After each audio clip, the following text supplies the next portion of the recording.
Здраво, драги родители! Добро дојдовте на видеата за свесното родителство. Денес ќе зборувам на една тема насловена Свет што ја возвишува контролата. Ова тема ја има во книгата на авторката Шефали Цабари, Надвор од контрола. И всушност оваа книга цело време зборува за проблематиката околу дисциплинирањето на децата, односно зошто дисциплинирањето на децата спрема Шефали не може да го даде посакуваното решение, а тоа е децата да сакаат на природен начин да го слушаат својот родител. Во оваа тема Шефали опишува еден вистински настан кој што се случил помеѓу една мајка и помеѓу една ќерка, односно опишува еден драматичен испад од страна на мајката кон својата ќерка. Во моментот кога незината ќерка не ја слушала, таа одлучила дека незиното дете е невозможно и што направила, бидејќи таа очекувала гости да дојдат тој ден. Времето било релативно кратко кога се најавиле гостите, она што таа самата како обврска си го превзела да го сработи, да го направи за да ги пречека гостите и бидејќи веќе и повторила на својата ќерка неколку пати да ги среди играчките во дневната соба каде што ќе престојувале гостите и не го направила тоа, на крај таа експлодирала и почнала да удира со нозете по подот, да ги треска вратите, да ги расфрла играчките силно во корпата за играчки и да почне да и вика, обвинувајќи ја колку била неодговорна, зошто никогаш не ја слушала, дека морала да ја казни зашто била секогаш напорна и така натаму. Меѓутоа 4-годишното девојче пак ништо не направило затоа што било многу исплашено од незиното однесување. Ја гледала мајката како размавтува со рацете, како прави некои страшни гримаси, како удира по и расфрла со работите, изборува многу луто, ги употребува зборовите дисциплина, казна, одговорност и така натаму и никако девојчето не можело да ги разбере тие зборови, зошто незината мајка била толку гневна, што значеле тие и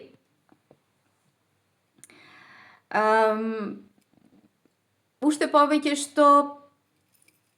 до тој степен што почнала да се мокри и го мразела тој момент кога незината мајка вика, така се однесува и самата почнала да зборува кога мајка ми ќе престани така да се однесува, кога мајка ми повторно ќе биде среќна, кога мајка ми повторно ќе се врати во своето расположение и така натаму, само за да го запре тоа мокрење кое што и се случило во тој момент. И на крајот Шефали ги прашува родителите, дали вам ова ви се има случено, дали некој од вас го имате доживеано вие како мајки, затоа што оваа случка, вистинска случка, која што се случи е мојата случка, значи мајката бев јас, а ќерката беше Маја. И таа вели, пишува во својата книга, кога ја составила приказната за тоа нешто, зашто станувало всушност збор? Станувало збор за една многу набијана возрастна агенда од нејзина страна, каде што се работело за припрема, спремање во кујната, работи за дочек на гостите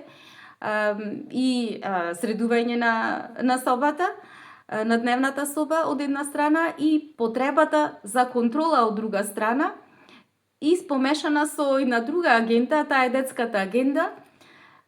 која нема врска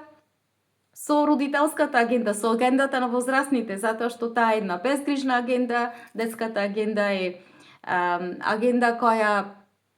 не може да се усогласи со агендата на родителите, затоа што децата се не се грижат околу проблемите на родителите, не ги сваќаат толку сериозно, тие се во една друга состојба и бидејќи токму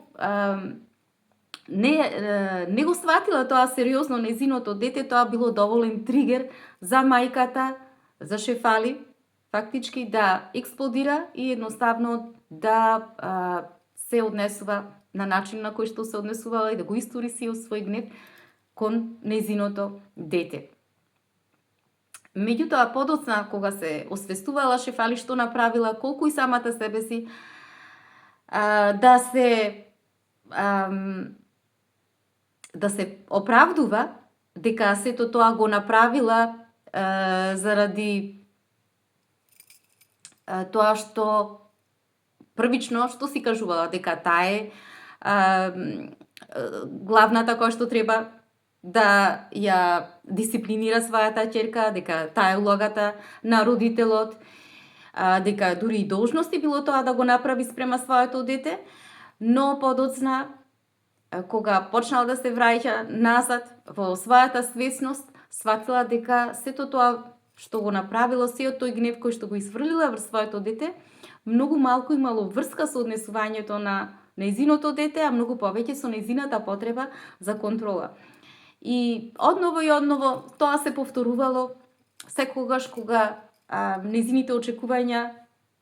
нејзината ќерка не ги остварувала во смисла на тоа да го направи она што таа го барала од неа.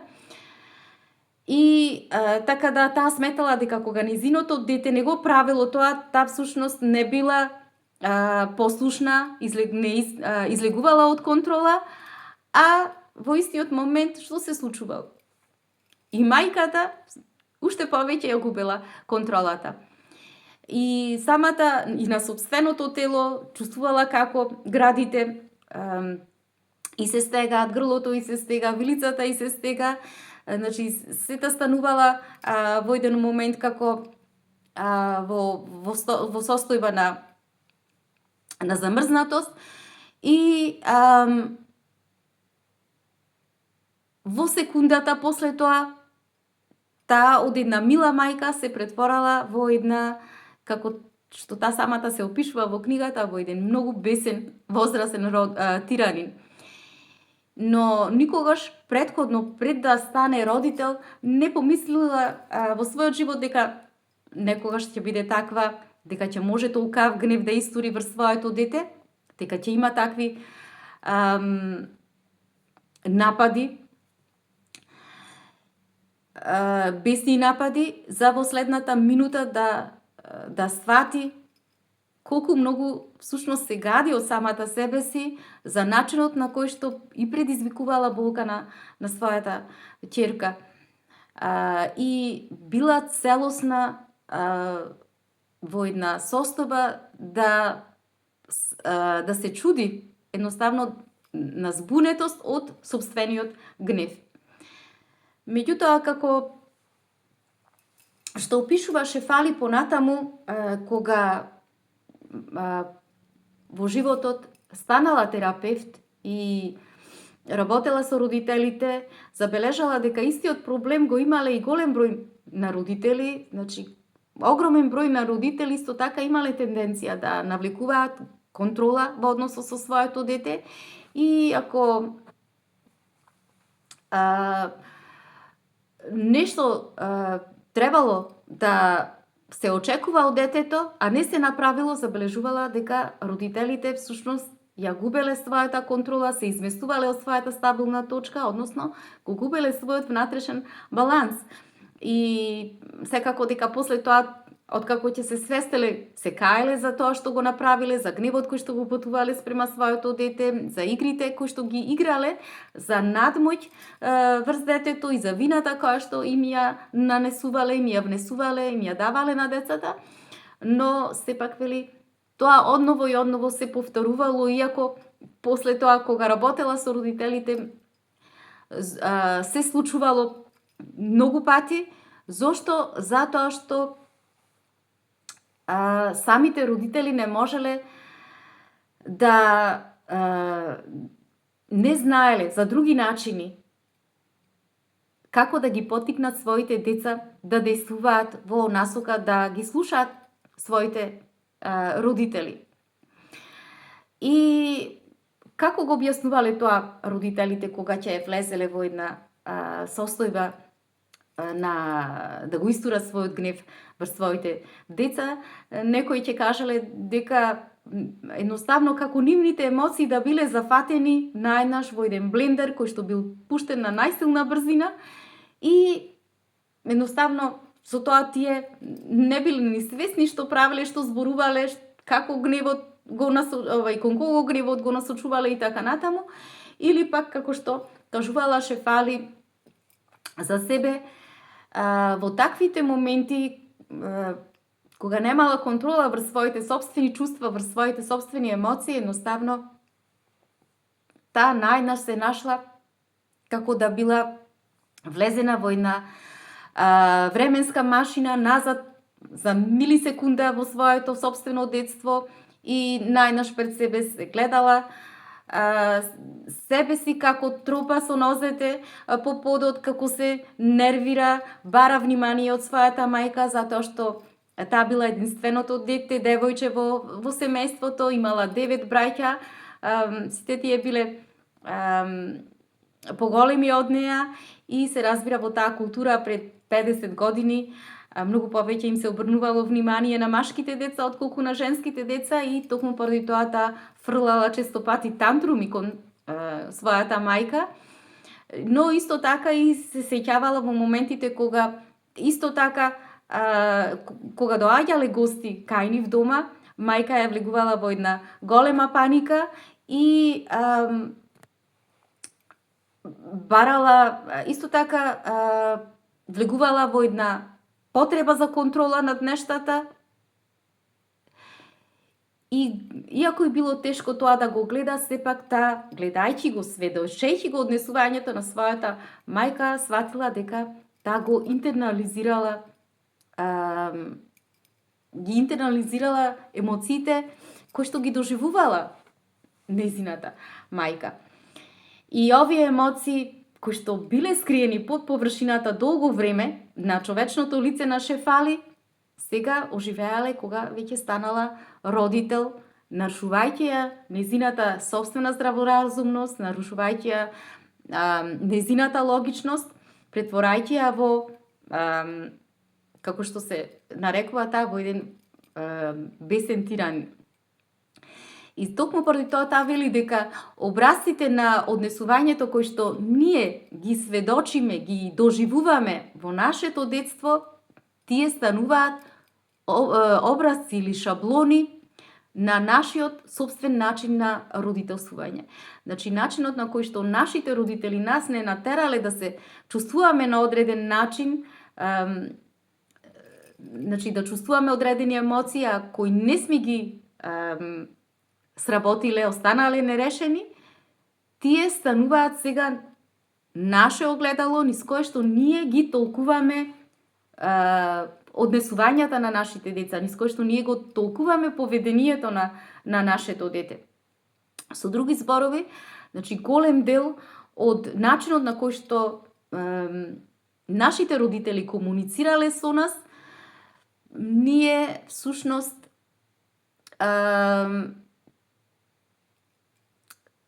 еден голем дел е управуван од нашето така наречено подсвесно, што значи дека до одреден дел ние сме водени од нашето минато, значи сме робови на нашето минато. Меѓутоа,